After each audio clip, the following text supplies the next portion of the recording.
Procrastination and laziness are two different concepts. Procrastination is a time management issue.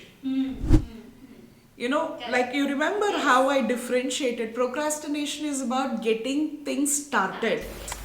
There are some, they are disposed by their very personality to procrastinate everything. There are 6 types of procrastinators.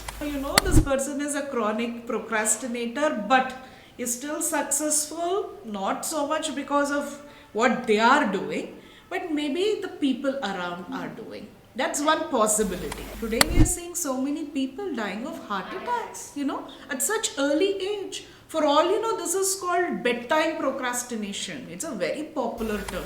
There's also something called revenge bedtime procrastination. You know what? It's very interesting. Hello and welcome to the next episode of Health for You. I'm your host, Worrier.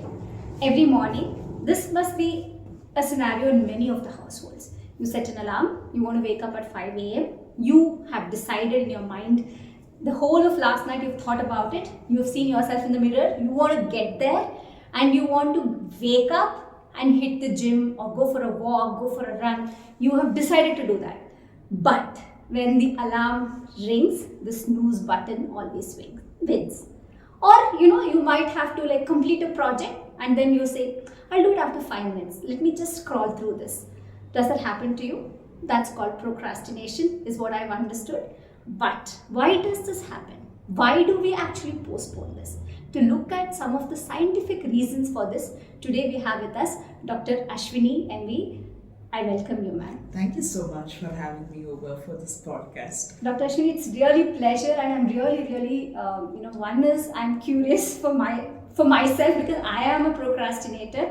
I don't know if I can say that, but I really am. I keep postponing a lot of things, and I have seen your work. I have seen the journey of what you have been doing in the area of mental health. Being a psychologist, it's really wonderful that you're not sticking to only that, but you do a lot of things. So if you could just brief us about, you're the founder of Mukta Foundation and also the Flourish School, is it? It's Life School. It's called Flourish Life School. Amazing. So, if you could just first tell us about yourself and this journey of yours.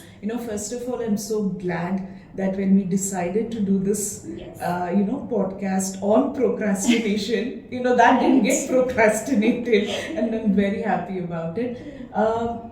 Chaitana, I divide my time between 2 organizations. One is Mukta Foundation. Now, Mukta Foundation is an organization that's committed to preventing various forms of interpersonal abuse and violence. Okay. Now, when I say interpersonal abuse and violence, we work with children who are sexually abused. We work on the topic of bullying that happens in schools, dating violence, so common, and we don't talk about it enough. Domestic violence, sexual harassment at workplace. Now, these are some of the topics that Mukta Foundation works preventing as well as addressing the mental health concerns of those who have survived or have witnessed these forms of abuse. Now, when it comes to Flourish Life School, now that's a company. It's called Flourish Life School Solutions, where we provide mental health solutions to individuals as well as organizations. Okay. So we provide mental health care to students in educational institutions, at workplaces, at hospitals. So Mukta Foundation focuses on abuse prevention. Flourish Life School focuses on mental health promotion. Amazing, ma'am. I think both of these are really needed in today's society. And at the time when people, despite a lot of efforts, mental health is still a taboo, and I think you're doing an amazing job to actually bring it to the forefront and work on it. Ma'am, my first question to most of the guests is, what if now you're a psychologist and you're working in the area of abuse and also preventing abuse and also on mental health issues. If not this, what would you have been otherwise? Oh my God, this was a surprise question. In fact, I remember when I began thinking about what will I be, my dad and I used to have a lot of conversation on be a lawyer. My first dream as a kid was that, I'll be a lawyer. Okay. And then slowly things started changing because one, I wanted to do something in the domain of abuse and violence prevention, even as a child. I distinctly remember. But then, as I grew, let's say I think I must have been a 10-year-old kid, I began to wonder why people are abusive. Okay. One was I wanted the to stop perspective of it, but then the question began that, why are people abusive when they have an opportunity to be happy, peaceful, and spread the same in the lives of others? Why are people violent? And, in my native place, I did witness some instances of gender-based discrimination, gender-based, the violence. So that question kept, cropping up in my mind. And then I realized, if I study law, I may not be able to understand the psychological reasons why somebody is being abusive. And then I remember asking my mother about, what should I study that I would have answers to this. And that's when I realized maybe psychology is the subject. And that's how my journey began in the domain of, psychology. But even today, if you see, my work at Mukta Foundation is actually at the interface of law and psychology. Absolutely. Though not a lawyer, but we are dealing with a legal issue of abuse and violence. Right. And since you're training also a lot of people in various, there is also a workshop on procrastination from the foundation, right? Yes. So, when you're training them also, I'm sure you're preparing them to take it forward, despite Absolutely. you don't have to really study law to actually know these things. And, So true, so right. true. Now, coming back to the topic of procrastination, is my understanding right? How do you define procrastination? Procrastination, Chetana, simply is the delay in getting things started. It may not be the delay in getting things done. Procrastination is when people delay to get started. For all you might have met people, they delayed it forever. It seems like forever. But once they started, they were able to get things done. Okay. So we need to differentiate between these two. Procrastination is delay in getting things started. Okay. It may not necessarily be delay in getting things done once started. See, this itself is so much of a conflict because I always believe that, because it's not done, then that's procrastination. I've procrastinated. So now this differentiate. Like that, is there any one particular myth about procrastination which you think that should die today? Yes, I think two things should die today. One is, I've heard a lot of people, say that, I procrastinate because I'm lazy. Or my daughter procrastinates because she's lazy. Actually, that's not true. Procrastination and laziness are two different concepts. For instance, we've all met people who are lazy, and there might have been occasions when we might have labeled ourselves lazy. See, when an individual is lazy, they are more relaxed than a procrastinator. They know something needs to be done, but they really have a relaxed attitude. That's laziness. But when you see a procrastinator, right, they might really be stressed about, hey, I'm not doing this, and yet they cannot get started. So you see, there is a difference in the very attitude towards the thing that needs to be done. Right. So sometimes people are lazy, they might be relaxed and lazy. Whereas a procrastinator may not be relaxed about the task at all. They're stressed about it. And yet they cannot get started. Right. Yeah, right. that's one. The other difference is, procrastination, one of the reasons could be laziness. But in the course of our, the podcast, we would realize there could be more than laziness as the reason for why somebody is procrastinating. Okay. So therefore, to believe that everybody procrastinates because they are lazy is a myth. Okay. We would realize there could be so many mental health concerns or psychological reasons that are, the main reasons why people, procrastinate. So to simply say that it's because of laziness, it's actually diluting the very conversation on this. That's the first myth that needs to die. The second myth that needs to die is that procrastination is a time management issue. Correct. Like you remember Yes. how I differentiated. Procrastination is about getting things started, Yeah. not getting things done. Correct. See, getting things done could be a time management issue, but people sometimes are delaying to get started because there is an issue with emotional management, with emotional regulation. So therefore, it's a myth to believe that we procrastinate because we don't know how to manage time. I might have 24 hours a day, or I might have wasted God knows how many hours of my life. Yeah. So you see, that's not a time management issue. If at all there is a way that we can define, I would really like to state it as procrastination is an emotion regulation issue. I mean, this is actually opening up to so many thoughts on my own, lifestyle, and I've seen a lot of people around me also generally just casually say that, oh, he or she is lazy and they're henceforth doing this, Yes. or he or she is just don't know how to manage time. And these are the two things. I absolutely agree with you, Yeah. and I'm glad to know that it's myth. That These are myths. These are exaggerated myths. I think we Could should be, considering this, maybe we should go deeper into it to now Let's know do the scientific ways of Okay. these things. So see, some people procrastinate for everything, right? But there are some people who may not do it who may do it selectively. Correct. Like for instance, there might be somebody who wants to watch a movie, or want to do some exercise because they like exercise. So then they're up to it, they do it. But Yes. then there are people who procrastinate for everything. So is there any difference between that? How does it work? Absolutely. This is actually, there are terms to differentiate between the two. What you just, asked, there are specific terms. There is something called dispositional procrastinators. Okay. There are some, they are disposed by their very personality to procrastinate everything. Okay. It could be, from waking up on a time that they had earlier decided to going to bed. Or even let's say somebody might be like, I want to post something on Instagram, but then they may not do it for, a good 3-4 days. These are people who are dispositionally procrastinators. Okay. That means by their very nature, they seem to delay everything. All right. Okay. On the other hand, like you pointed out, there are some who are very, very active, when it comes to few things.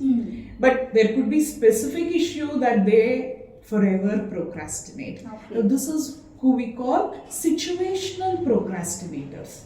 Okay. The listeners, I want, each one of us to reflect.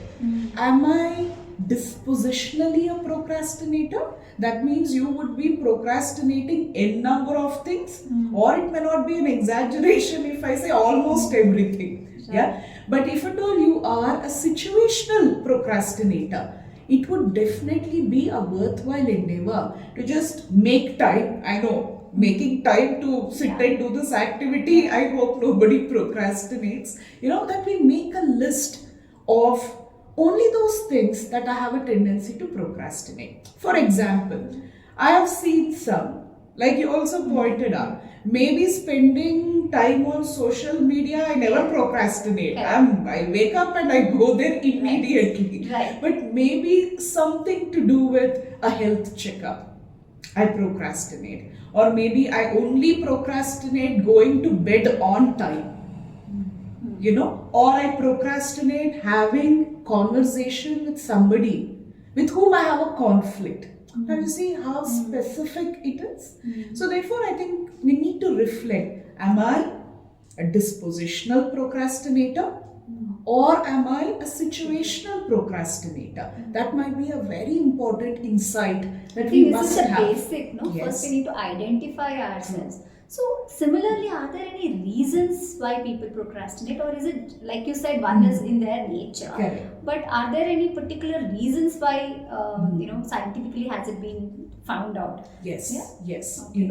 and I think now what I'm going to say, Chetna, it's going to be like an elaborate, Yeah, the please go on. response. I think we really need to do these things. Yeah. Otherwise, Okay. it's very easy to just let it Yes, be like that. See, now think about it, like you asked, n number of reasons could make individuals procrastinate. But now what we will do is we'll categorize it into 6 from what I have read in research. I have come across 6 different types of procrastinators based on the reason why they procrastinate. Okay, great. Okay. You're okay with this? Yep. Yes. Now the first one. The first type of procrastinators are called the worriers. Okay. They're called what? Okay. Worriers. Okay. The reason why they don't get started, it's maybe because they worry about one thing or the other. Sometimes somebody could be worrying that, array, if I get started to get this task done, people will know that I'm not good enough to get this work done. Okay. Imagine I want to cook. I've forever been thinking I need to cook, I need to learn to cook. But my worry could be, if I really start to cook, people will then think that I'm not a good cook. Okay. Now you see, I'm mind reading somebody. Nobody might have told me, but I am thinking others will think about this, worrying, and then not getting started on my own health journey of cooking nutritious food and then eating. Right. So you see this worrier, Yeah. worry is dominating about the skill that they believe they don't have. Okay. Or sometimes the worry could also be that I'll put all the efforts, but the result is not going to be as worthwhile as the time I spent. Okay. Some people might also be worrying about, okay, I'll put efforts, but then the outcome may not be that important. Or So people they may not acknowledge. People may not acknowledge. Yeah. So you see, these worriers will never get started because of one or the other worry, imagined or real. But that real worry also, they put it on a loop. They will not pay attention to how can I resolve this. Instead, we say whirlpool of worries. No? Okay. In Kannada we call it suli. Yeah. Whirlpool. Like a Just keep whirlpool. it, yeah. They just get trapped in their worry. So much so that they may forget what they are worrying about also. Right. So here, the worriers delay getting started because of maybe an imagined worry that they have, or a real worry could be, but without paying attention to how to resolve it. That's how they lose their time. Okay. So That is who are they? worriers. Warrior type. Okay. Now let's look at the second type of procrastinators. These are most commonly called the perfectionist. Okay. Yeah. Okay. The perfectionist procrastinators. Right. Their unique worry is, I will not be able to do this task perfectly. Okay. Because I worry that I won't be able to do this task perfectly. Maybe because I don't have time or I'm not good enough, I will not even get started. Some students I've heard say, there are 5 chapters and I won't be able to study all of this perfectly.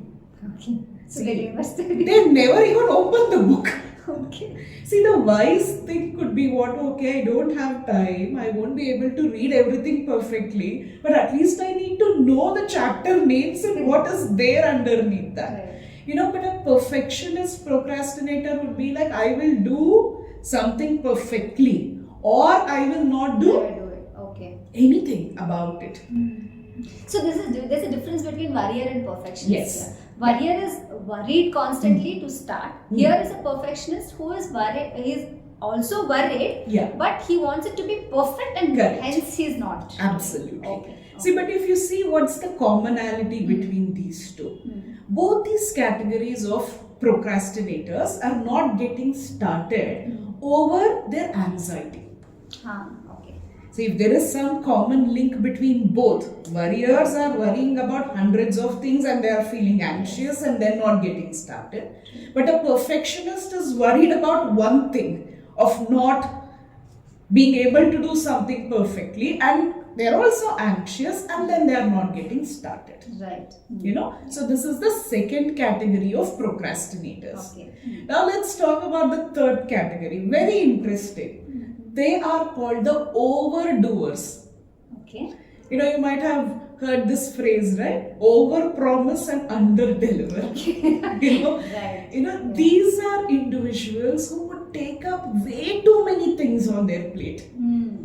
They can't say no. Okay. Somebody would say at 11 o'clock you'll have a meeting. Yes to that also. 11:30 another meeting, yes to that also, but on that day, they sometimes get so overwhelmed that they will cancel all meetings. Ultimately not do Anything. The urge is to overdo, but the possibility of even getting one thing also gets eliminated when we are overwhelmed, thinking about all that's there that we ourselves have promised we would do. Poor people, I mean, they genuinely can't do, right? Genuinely can't do. Yeah. So overdoers, what happens is in their mind they will think, I'll do this. Maybe they also have the intent to do it. And maybe they also have the skill to do it. But sometimes what happens is when you take up too much, you don't even know where to get started, no? And so then you don't start it. And then you don't start at all. See, sometimes this is what we call decisional fatigue. Yeah, right. It's like sometimes have you seen our to-do list is so lengthy, just looking at it, it's overwhelming. And we may close it and then go take a nap. And that nap is now becoming a sleep.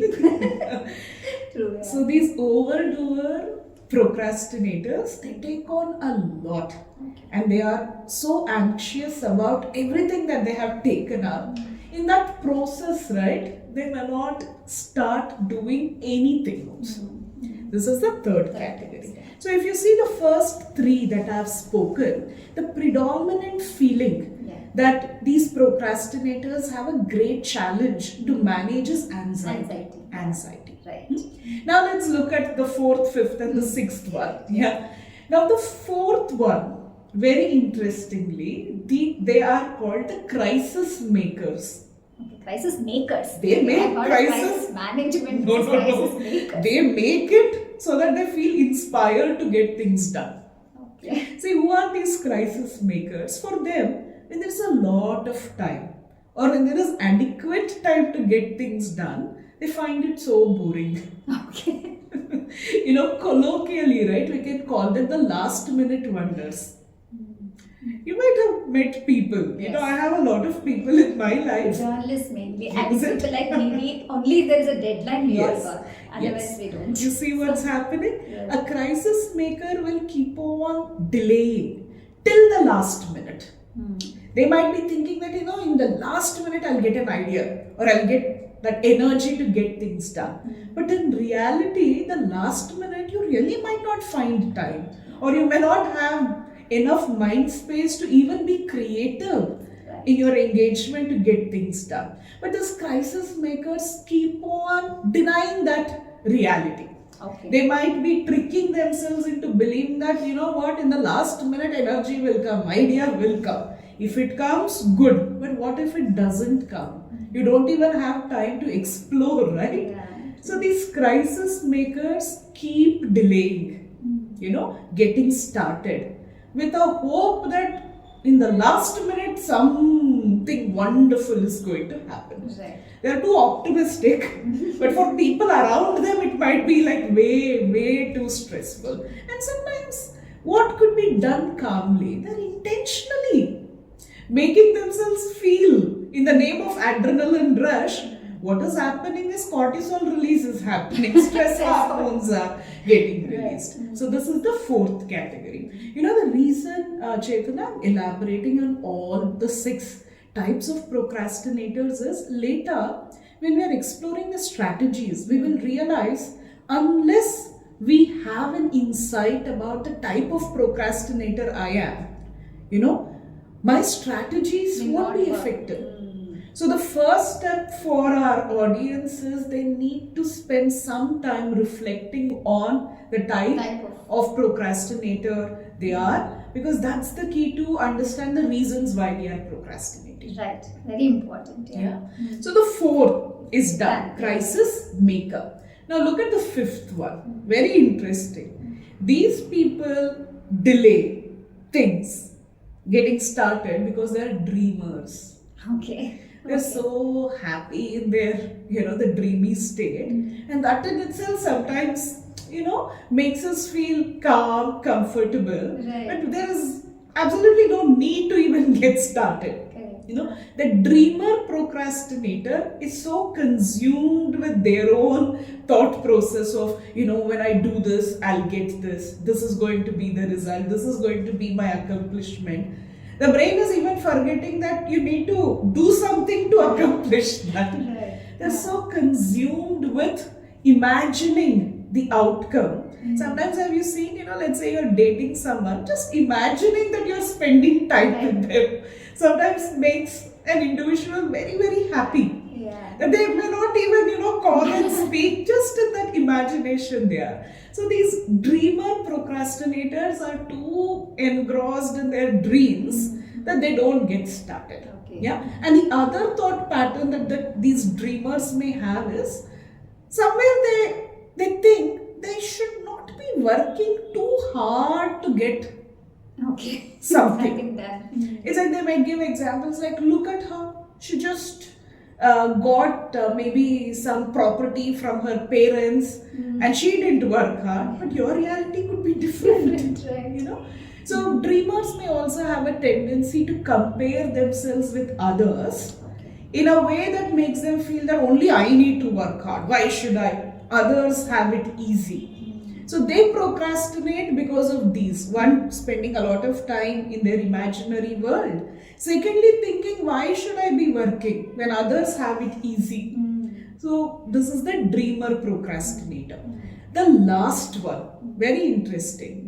They are called defiers. Defiers.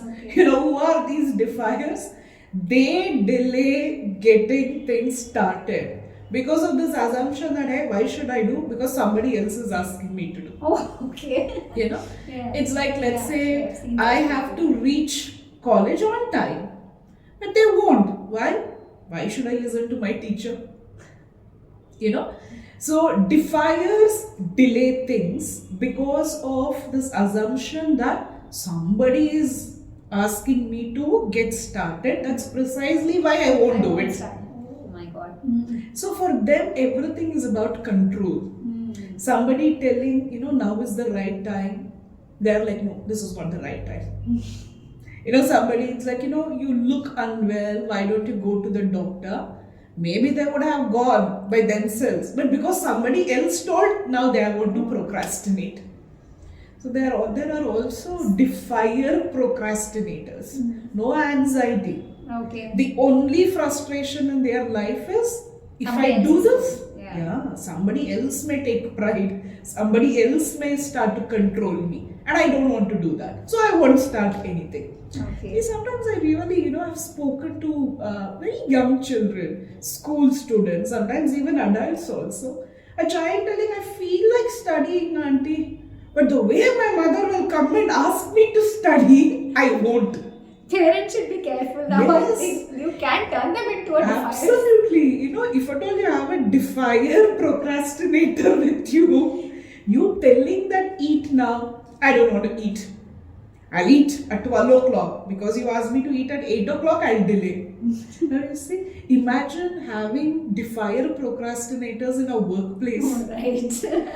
A team manager will have a nightmare. So therefore I think whether organizationally also, a lot of organizations these days are asking for workshops on procrastination. I think organizations should take this issue seriously. There may not be a one strategy fits all, but the one strategy that we need to begin, exploring is bringing this awareness in the organization that individually you ask yourself, what type of a procrastinator you are, and then we work with them individually an action plan. This would definitely be a more effective way to deal with this problem. So there's so many types. Just summarize all of these in one answer for our viewers to just get them in a gist. Okay. So there are 6 types of procrastinators. First one, a worrier.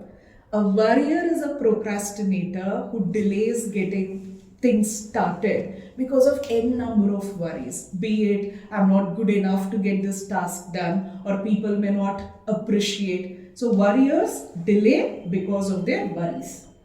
The second category is the perfectionist procrastinator. They have a unique worry, which is I won't get something started because I know I won't be able to get this thing done perfectly. Because of that, they delay. Now, the third category is the overdoer. Overdoer procrastinator is not getting started because they have so many things to get started. They don't know which one to get started. Right. Or they're so overwhelmed with all the things that they have on plate that they will not do even one thing. Who are they? The overdoers. Now, the fourth category is the crisis maker. Now, the crisis maker is delaying getting things started because they like it. They think in the last minute something wonderful will happen. So they keep on delaying at the beginning so that in the last minute they will get things done. Yeah.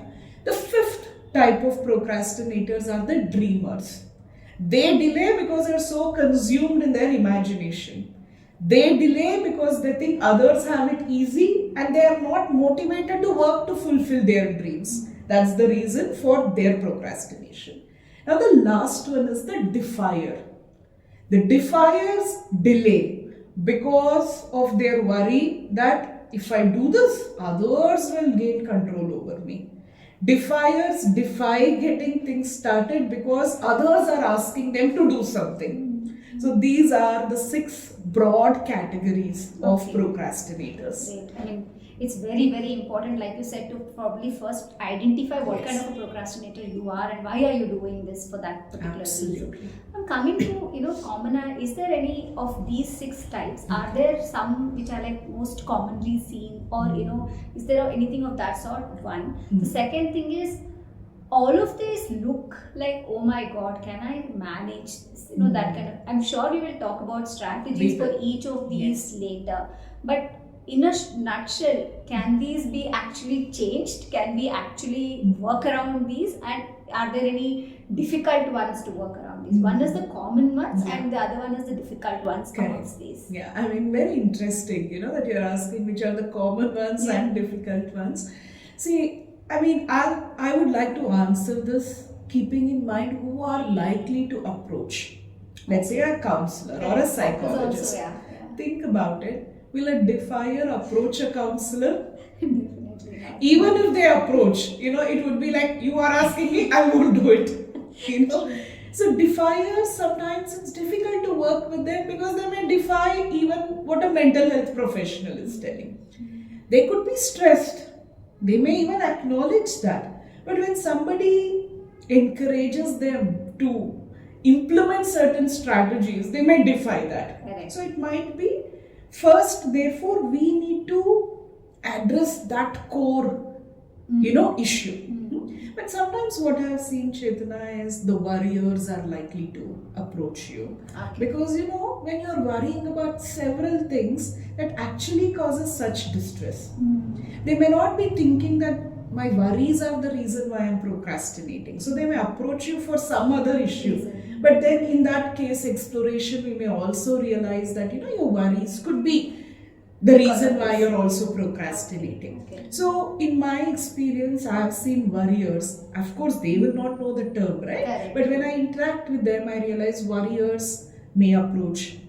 A perfectionist might still find it difficult because they might be like, are you the perfect therapist? Am I being a perfect client?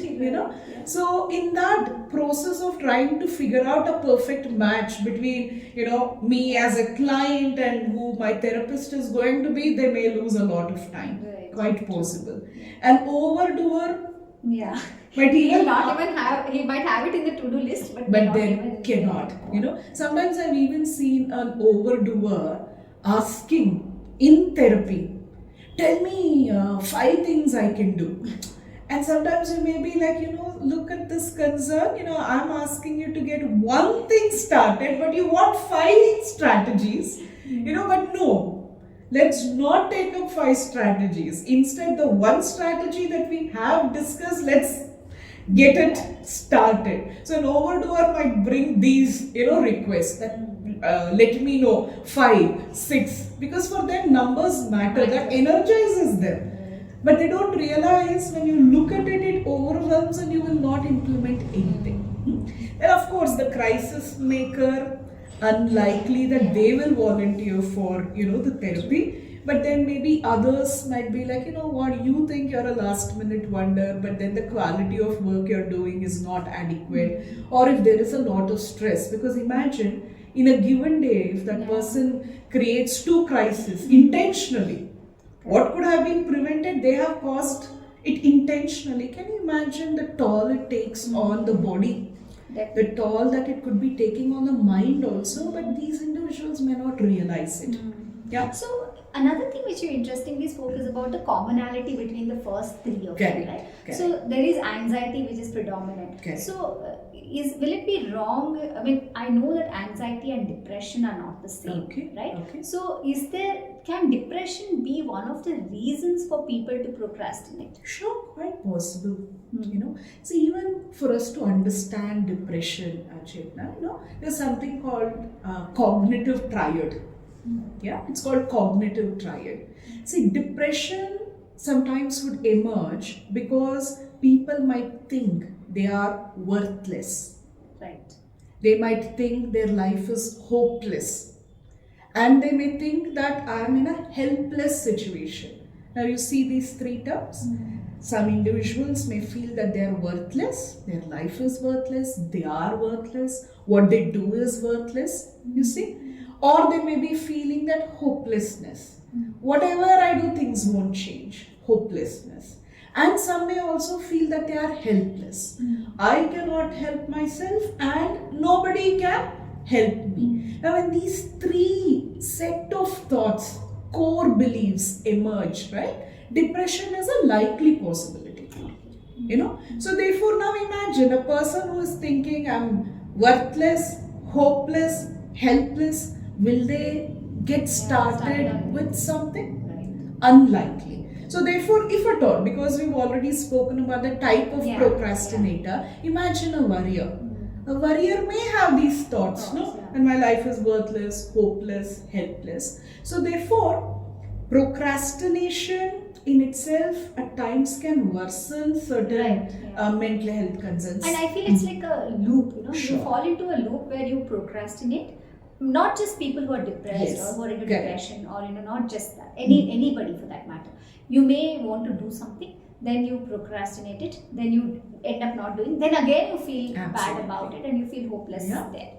So it is a vicious cycle, Now before I just highlight on the cyclical aspect of procrastination, just because we were on the topic of depression, imagine I recognize, I'm going through distress. But I'm not taking initiative to even fix an appointment with a mental health professional. Now you see, directly, procrastination is resulting in you not seeking help. Or you seek help, but then when it's time to receive help, you're not even going to the appointment. So therefore, see, at the most basic level, we don't go to health practitioners, maybe sometimes because of procrastination. That's one. Now you asked me about the cyclical nature. Think about it. This is actually what we call the catch-22 situation, right? Imagine there is a problem. You procrastinate.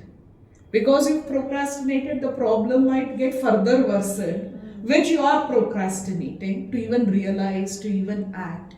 Now, where there is procrastination, over a period of times, problems can even escalate. Cumulatively, what could have been, see, it's almost like, sometimes they say the toughness, or the difficulty of a task increases, it seems, with each day. It's like it could be one assignment. If I start today, it's easy, but by tomorrow in my own mind, I'm thinking it's difficult. Third day, it looks impossible to get it done. The fourth day, I'm like giving up or quitting the course itself. So with each day we procrastinate getting a task done, the task only will begin to look more and more difficult. So then what's happening is we are getting trapped in that cycle with even bigger problems. This is one way of looking at cyclical aspect of procrastination. Now the other one is, just imagine if guilt comes into the picture. Yeah. Now, guilt is the most Most toxic common. and common human emotion. Imagine I procrastinate, I feel guilty. In that state of guilt, I can't get things done and I begin to hate that task and I further procrastinate. So I think in this cycle, with even more unpleasant emotions seeping in, it's so difficult to shake that procrastination cycle. So the first step has to be awareness. Yeah. Awareness is the first step and the only practical way to move ahead.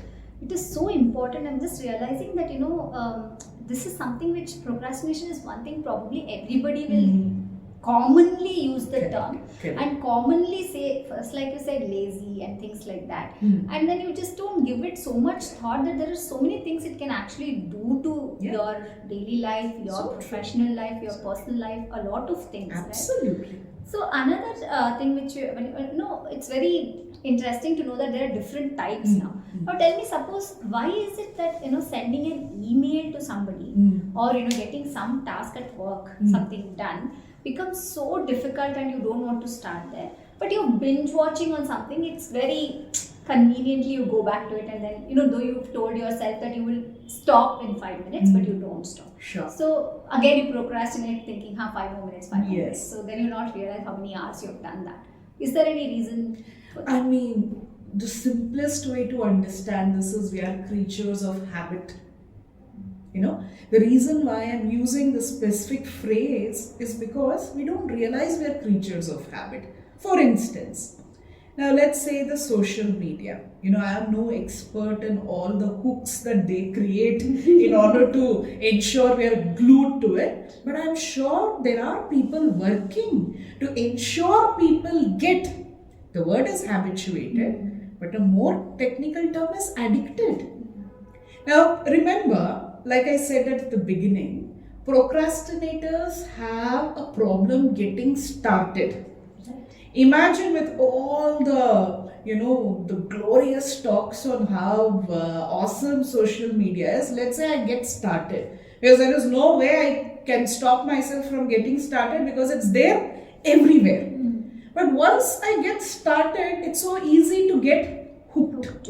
Because you need not do anything actively, no? Everything is happening passively.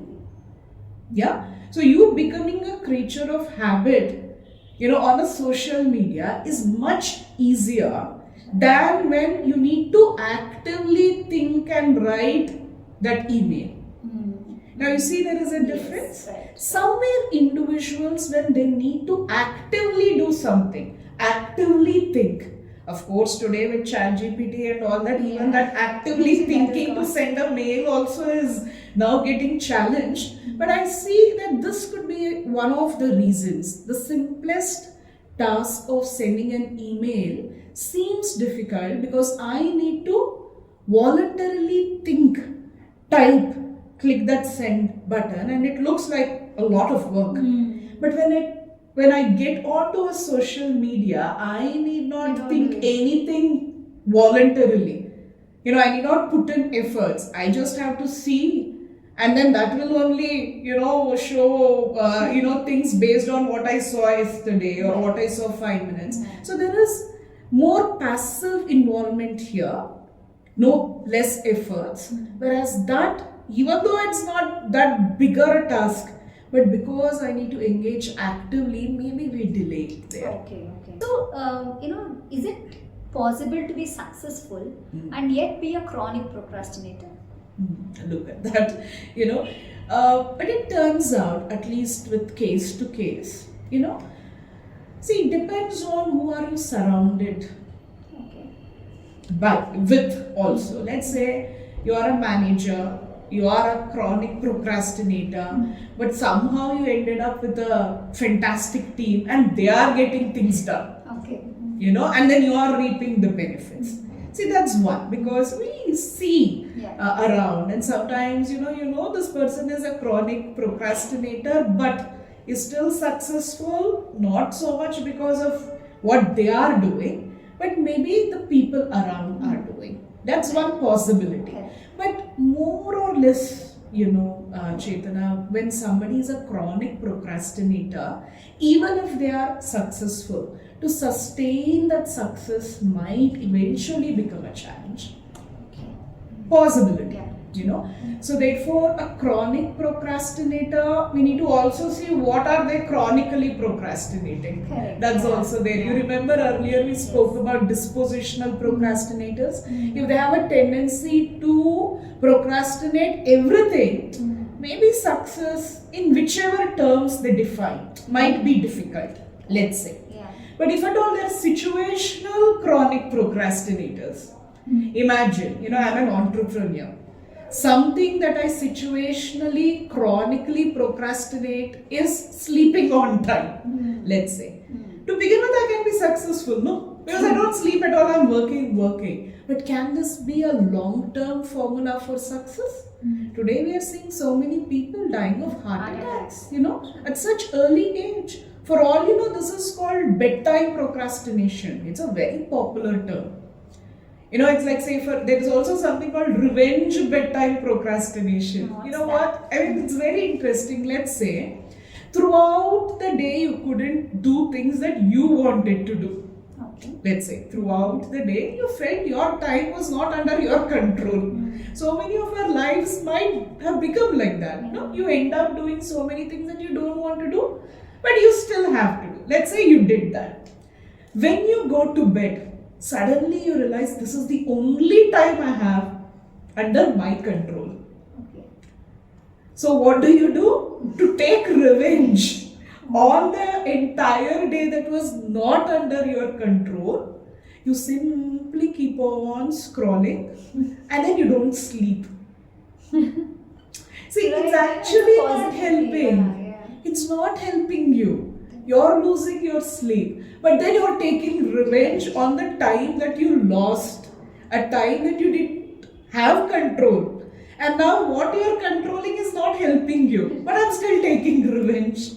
That's interesting. So this is one thing, I just thought I'll share. But talking about, these chronic procrastinators and to link it with success, I think we need to truly explore what are they chronically procrastinating. Imagine, I have met some entrepreneurs who are like, they have not connected with one friend the last 5 years because they have chronically procrastinated meeting friends.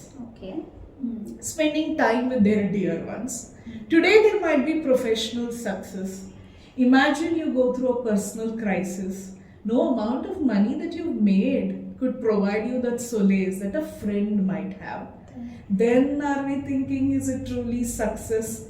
So therefore, one is how we define success. The other one is, I might be a chronic procrastinator, but of what aspect that needs to be explored. The other thing is, I could be successful today, but because of my chronic procrastination or one or the other thing, depending on what I have chosen, can I sustain that success? Or can it be holistic success? No, that's something that I think we need to explore case by case. True. Another thing is, what happens is when you're looking at, you are saying that, there are different types now we have looked at. So if you look at the possibility of one is, I have now reasoned out that I am this particular type. Okay. I've identified that. Right. Once I've identified that, are there strategies for me to overcome these procrastination? Absolutely. And does it work type-wise? You said that there is no one one size fits all kind of solution for this, right? Correct. So if we could briefly touch upon, some of the interesting and easily doable strategies for these. Yes. I think first we need to establish that different types of procrastinators truly require different strategies. I've seen people conducting workshops, Chetna, wherein it's like without giving an awareness on the different types, even if you give 20 strategies, it won't work. Correct. Absolutely right. So therefore, we will take each one, and I promise to keep these strategies something that's easy to, take that's action important. on. Yes. Considering we are we're discussing about procrastinators. Absolutely. Let's get started there. Look at the first one, the Worriers. The Worriers might truly benefit from the strategy called unpacking. Okay. What's this called? Unpacking. Unpacking simply means whatever be the task for them, we need to break it down to sub tasks. Remember, who is a worrier? They're overwhelmed with an idea that I don't have skills to. Now imagine, the task could be assignment. For others, it could just say task to be done, assignment writing. Whereas a Worrier would require this assignment writing to be broken down into 10 sub steps. Okay, 10 sub steps at least. At least. So much so that when they look at the first sub step, it should look like, hey, this I can do. Now you see what we are doing? We are mitigating worries. What could be a taken for granted task for others, for a worrier it's a humongous task which builds anxiety. So what is unpacking? Unpacking is the process of breaking down any task into sub-tasks. This could be an excellent strategy for a worrier to get started without anxiety. Right. This is the first one. The second strategy for a worrier is they need to savor small wins. Okay. That means when they begin their day, they need to start with something very simple, doable, so that they feel that, hey, I can accomplish. Imagine for a worrier now decides, I'm going to get the difficult task done. They are not going to start. If you know you are a worrier, it's very important that they get started with the simplest of tasks so that sense of accomplishment comes, which in turn is likely to motivate them to go ahead and do further tasks. Okay. Nice. These two could be a practical, easy strategy for a worrier to get started. Right. Yeah. Now let's look at the second one. The second one, who are they? The perfectionist. Now for perfectionist, one of the strategies that I strongly recommend they do is what's called time boxing. What's the problem with the perfectionist? Let's say they get started with one thing. They want to spend 10 hours on the simplest of thing. So much so that they don't have time to do other important things. So what is time boxing? Time boxing is, I will get this task done in 1 hour. If after 1 hour I am not done, I will not spend time on this. Okay. So because they have a tendency to just get stuck with something for prolonged periods of time. I've had students who are like, man, just trying to figure out what should be the font size, what should be the font type of the assignment takes me more time that I forget to do the very assignment. Right. Yeah. Now, time boxing is you're going to tell I'm going to give 5 minutes to decide what the title is and I need to move on. Even better if you can have what we call an accountability partner. An accountability partner is somebody, let's say you are a perfectionist, procrastinator, and I'm your accountability partner. I will not allow you to go beyond 30 minutes for a task. Then maybe the chances of actually getting things started and done increases. Right. Yeah, that's the first strategy. What's that called? Time boxing. The second strategy that the perfectionists can use is the first draft rule. Okay. What is this first draft rule? Imagine somebody wants to start a podcast. Let's say that's what they've been planning forever, but not getting the first podcast done. The first draft rule is telling myself, I will have time to perfect what I create, but that first thing that I do, even if it is 70% okay, I will still get it done. Okay. Just getting comfortable to get started with the first draft, with some hope that later I'll try to figure out. But earlier, what was the perfectionist's problem? Dreaming and worrying that it won't be perfect. I'm not even starting with the first draft. No? Right. So this second strategy is called first draft rule, which is you get done Even if not perfect, that's fine, but get done. Okay. That's a strategy that's likely to work. Now, the third category, Yeah. who are they? The crisis maker. No. If Sorry. you remember the overdoers, Overdoers. yeah, crisis Yeah. makers are more driven with Yeah. boredom. Boredom. Now, these overdoers, it's a very interesting strategy. You know what strategy they need to do? Instead of a to-do list, they need to do not to-do list. Oh, interesting. Imagine every one of us are doing to-do list, but an overdoer, We'll do like 100 tasks. yes. So what they need a list of is what they will not do.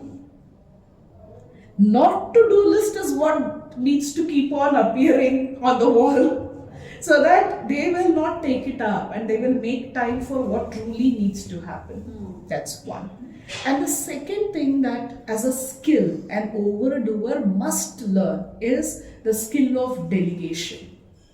So delegation is the art of seeking help from others and requesting that they do it.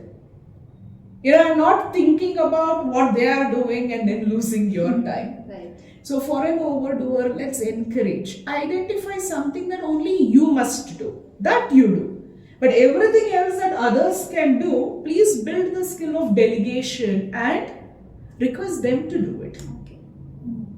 You see, each strategy is differing, no? Yeah, very true. Yeah. The fourth one is the crisis maker. Now, like we know, crisis makers love crisis. So one of the practices that they can intentionally bring in whenever they want to get started with something is to bring countdown timers. Imagine they like crisis, right? Right. So in order to encourage them, maybe we will set a countdown timer. We need to set them a challenge that this task you do it in 20 minutes. Okay. That is likely for them to feel that encouragement because they like that adrenaline rush. If they have 1 hour, they are not getting started. Yeah. Now you are setting a challenge that in 10 minutes, let's see whether you will get it done. They're likely to take it up. So countdown timers. Now the crisis makers may also benefit from what we call urgency mapping. Okay.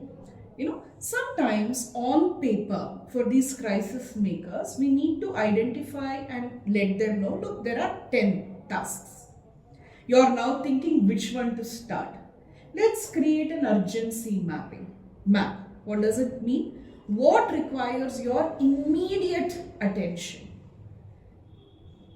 Based on the urgency, they feel motivated. So instead of a to-do list, we'll do a to-do list and then rate each task based on the urgency. Okay. So what you are doing essentially is you're creating artificial crisis so that they feel, the motivated. Yeah. Now the fifth one, the category is the dreamers. Now the dreamers, maybe they are encouraged with these two, I'm thinking. One, what we call cue the environment. Cue the environment. See, what's the problem with a dreamer? A dreamer is so engrossed with their own imagination that they are not doing anything about it. Imagine they are dreaming about losing weight, but they don't put on their, running shoes and then run. So cueing the environment would mean recognizing you are a dreamer type of procrastinator. Before sleeping, can you cue your environment? Keep the shoes right next to you. Keep that dress that you wear right next to you. So what's happening is the moment you open your eyes, you need not close it and go back to your imagination. Instead, you see your shoes. You see that maybe water bottle, that you take to the, while you're running. So we need to create those. Cue is nothing but a clue for you to remember this is what you need to do. Right. So cue the environment. The other thing, habit that we can encourage, rather than habit, let's say it's a practice that we could encourage, a dreamer to do is actually have a dream time hour. Okay. Oh, that's great. So instead of an entire All the day yeah. that you're spending in dreaming, why don't you sit for 1 hour and call it this is my dream time? Imagine, Chetana, you are my sibling and you call. And I tell Chetana, now is my dream time and I'm sitting and dreaming. Don't talk to me. But what I have seen, Chaitanya, very interesting is people who can, see, let me not say waste time. Let's say they're spending time only in dreaming. Suddenly, when they allot 30 minutes to sit and dream, they suddenly realize they don't have much to dream. Otherwise, they can dream the entire day. But now this is like you sit and dream. And they're like, okay, I've already dreamt of my 10 dreams. Right. Now what will you do with the time that you have? Maybe I'll work on it. Yeah. So dream time. It's a great, interesting strategy. Suddenly we will realize how much time we were earlier Yeah. wasting on thinking the same thing in loops. So that could be another strategy called the dream time strategy. Now let's look at the last category, the defier. Yeah. Defiers love autonomy. Okay. You know, defiers don't have a problem getting things done, but they delay because others are asking Right. me to get things done. So therefore this is called autonomy scheduling. Autonomy scheduling is simply asking a defier, look, there is this task.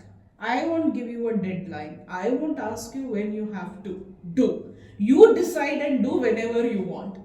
Okay. It's like they have the self-control. That's it. And for defiers, that's all that they need. You decide when will you do. That's all the, the motivation that they need. This is called autonomy scheduling. Now imagine you're a parent and you realize your child is a defier type of procrastinator. Nothing. All that you need to tell them is you decide when you wish to get things done. And they're like, okay, mommy, but we need to identify the type. Yeah. True. One wrong strategy could go haywire, but if you know the person is a defier, autonomy scheduling works for them. The other strategy is these defiers, right? They want any task to be their personal mission. Okay. See, it could be as simple as getting up at a time that they want. If they could see it as, hey, I am doing this because I am committed to it, they will do it. But somebody tells do it, they are like, no, why? Why shouldn't I sleep more? Who are you to? So any task that you want them to do, or if you know you are a defier, look at what is your mission. Why you need to do it for your own accomplishment. So for every task, let them come up with a mission statement. Okay. Something like, I need to reach office on time, not because my boss is asking me to. I need to reach office on time because I am building the skill of discipline. I want to label myself as being punctual. The moment they are able to verbalize it in their mind or put it on paper, automatically they feel energized to get things, started. Okay. Yeah. So we've discussed 2 strategies per, each type of procrastinator. I had one doubt here. Suppose somebody feels that I'm this, also this. Is there a clear indication of separating them like this, or they could be? There could be overlaps. Definitely there could be overlaps. Like say for example, I have seen sometimes Worriers and Perfectionists, they may overlap. So it should not be surprising if you are able to see traces of 2 or 3. I'm hoping not all, but if we are able to see, 2 or 3 types, it is applicable to us. It's not rare, and we should not even feel overwhelmed. That, oh my God, I have 3 types of procrastinator. Which one to deal with?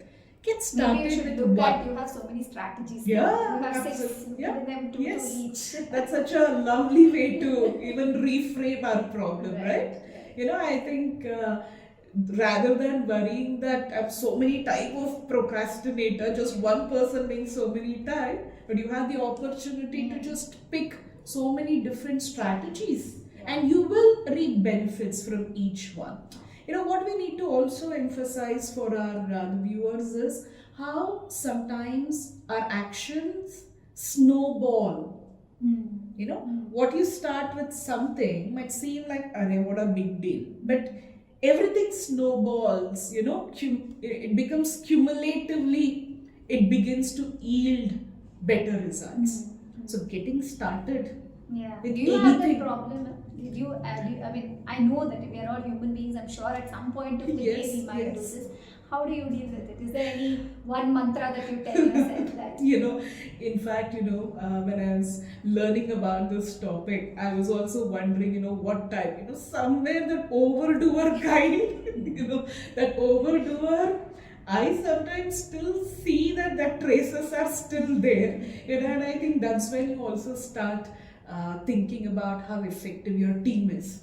Because you see, an overdoer, the way we need to get started is to delegate and then do something that only you can do.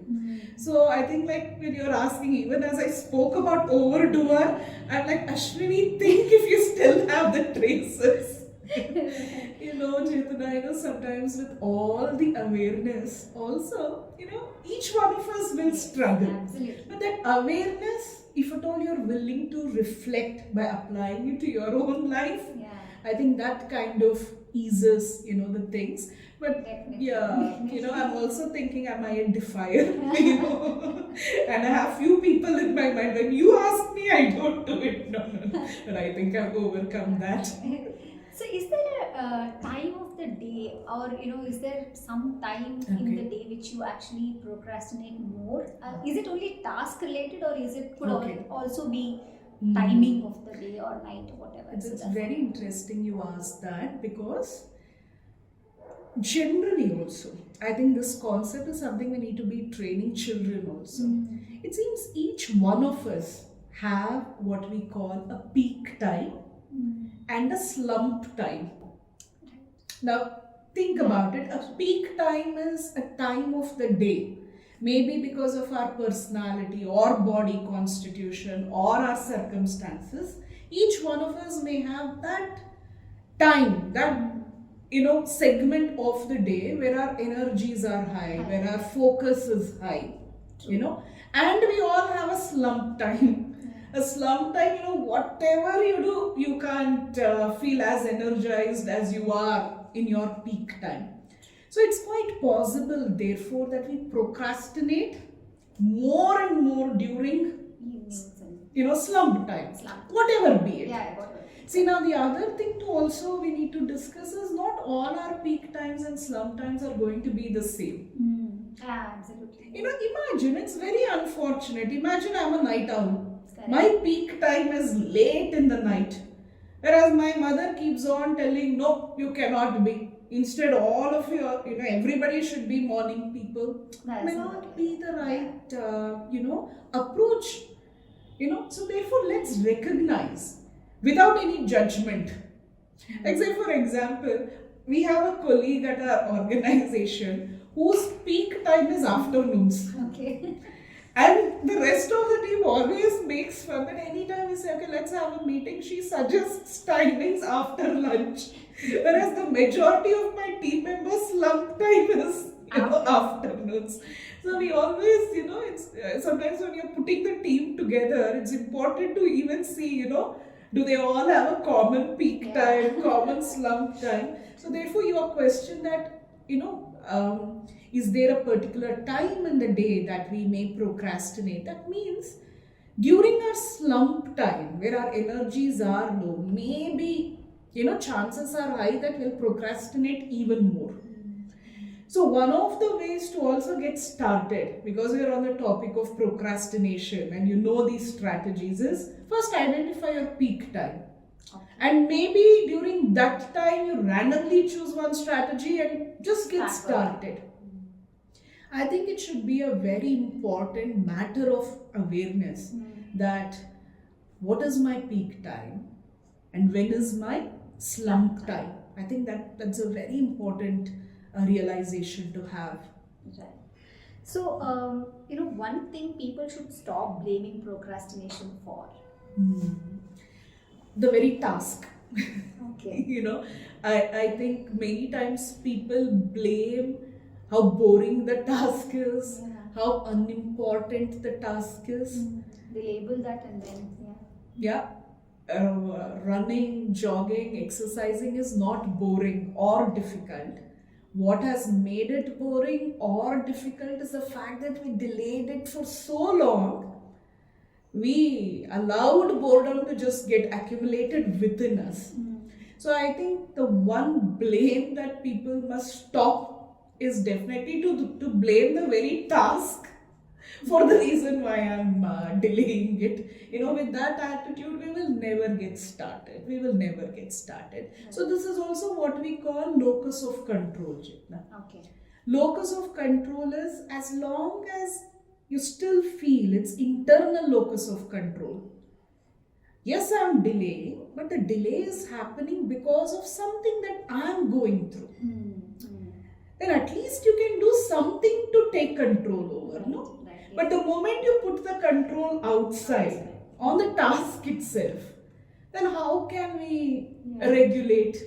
We want either the task to change or the task to vanish. Correct. Yeah. Sometimes both won't happen. So therefore, I think one attitudinal change that I would definitely request, all our viewers to, pay attention to is, let's not blame the very task that we are procrastinating. That would be the most futile thing to do. When we've discussed strategies, each of them, so if there is, my last question to you is, if there is one thing, or I might not say one thing, because we know now that one thing does not fit all, but still, if there is a habit or something of that in nature which you can tell people to just do this, and probably you will get to start, or at least think of starting something. So is there anything of that sort at all? See, it might look like, I'm repeating my, answer, Chetna, but the first step has to be identifying the type of procrastinator you are. And we've suggested 2 strategies, pick one.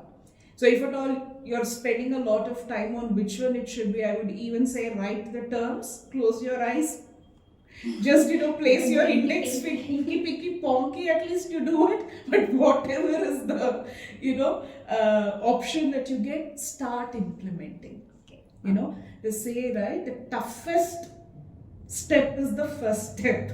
True. The second step sometimes is really easy.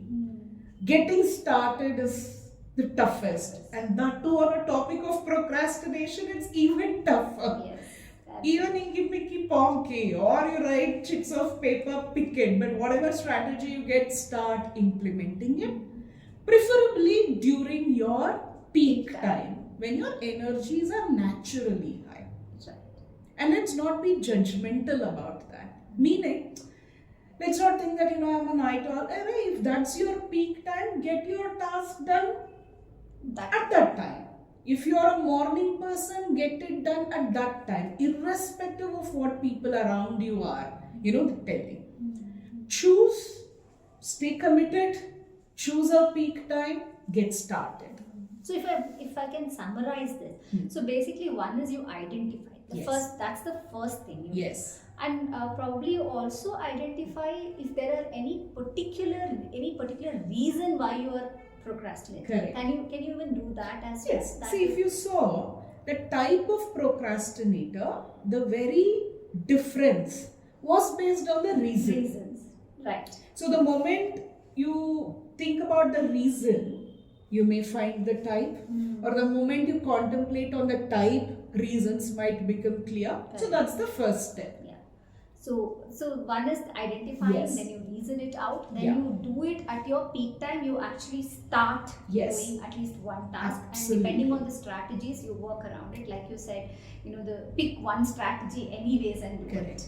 Thank you very much, Dr. Ashwini. It was wonderful, and I think, I now have to reflect upon what kind of a procrastinator I am. I think I have something in mind. I don't want to let it out now. Look at you, so smart. You made me disclose and you are not letting me know.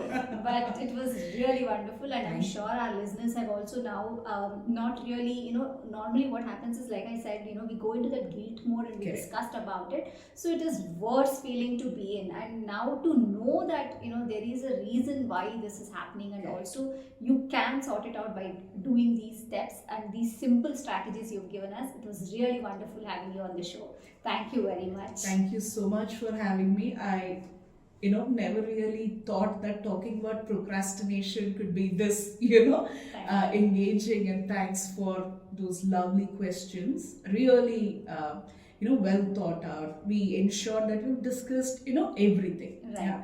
So I think we can actually call procrastination the disease of delay. Very true. It's a disease of delay. Now, what we have discussed, let's see, if our viewers can understand it and start implementing. But if at all for any reason, if somebody is not able to implement it, I would strongly recommend and request, do not delay in seeking professional support. Right. That's very important. Right. Thank you so That's much, very, very Chaitanya, important. for having me over. Thank you, Dr. Ashwini. Thank you. I think for all of you, whoever has heard this show and whoever has watched this video, just start. First simple step let's do is identify what kind of a procrastinator you are, so that you can get to your strategies and definitely work around that. That is all we have for today. Thank you very much.